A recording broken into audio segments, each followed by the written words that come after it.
Welcome to the final developer diary for F1 2010.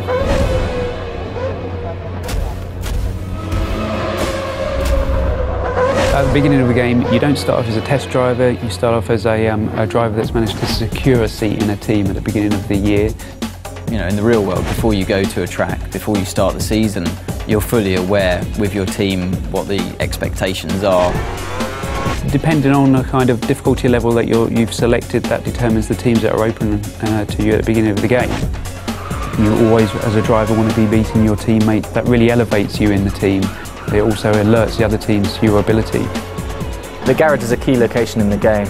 You've got your animated crew working on your car, your race engineer feeding you intel. You've actually been lucky enough to have real race engineers get into the motion capture suits and really just perform the tasks that they do day to day. And that really is a great sensation when you come in there and you see your whole team around you and you really feel a part of that atmosphere. When you talk to teams and you talk to drivers, they don't actually do the level of car setup work you would normally see in a racing game. You're not going there with the wrong gear ratios, with the wrong aero for that circuit. It's up to the driver to just finally tweak the car to your style, not to make drastic changes. The expectations from the driver playing the game are the same as what they would be in real life, given your machinery. You know, at the end of the day, the teammate that you have is the only direct competition that you'll have through the whole season. There's a strange balance of having to work together, but also a desperate competition.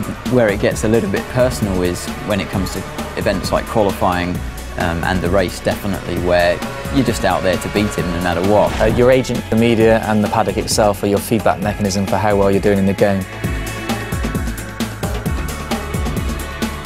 The paddock themselves vary location to location. We've got Mike Paddock in Singapore, Melbourne's built in a park, and you're going to see the key buildings. So the paddock's going to get busier, more press there, more pit girls hanging around, more rival drivers interested in you, the better you do on the track. We've got two different types of media in the game. You've got the impromptu media and you've got the press conference. When you speak to the characters in the press conference, it's usually about your race weekend performances. They're not so sensationalist. It's an easier ride for you, definitely, but it's still a moment of celebration. Impromptu characters hanging around the paddock lane, they're always willing to take your first comments when you come out of practice qualifying and race. The hardest thing, I think, is that if you've had a bad result, then you have to speak to the media and you have to remain calm and always say the right thing. You have to be a little careful of what you say to the media. Sometimes you'll say things in the heat of the moment. You're the only one that you can blame at the end of the day if you slip and open your mouth and say something you shouldn't have. When you finished on the podium, it's 1, 2, 3, you can tell the press conference characters all about the race weekend. Those are all of the things that I want to try and portray in the game as what happens in real life.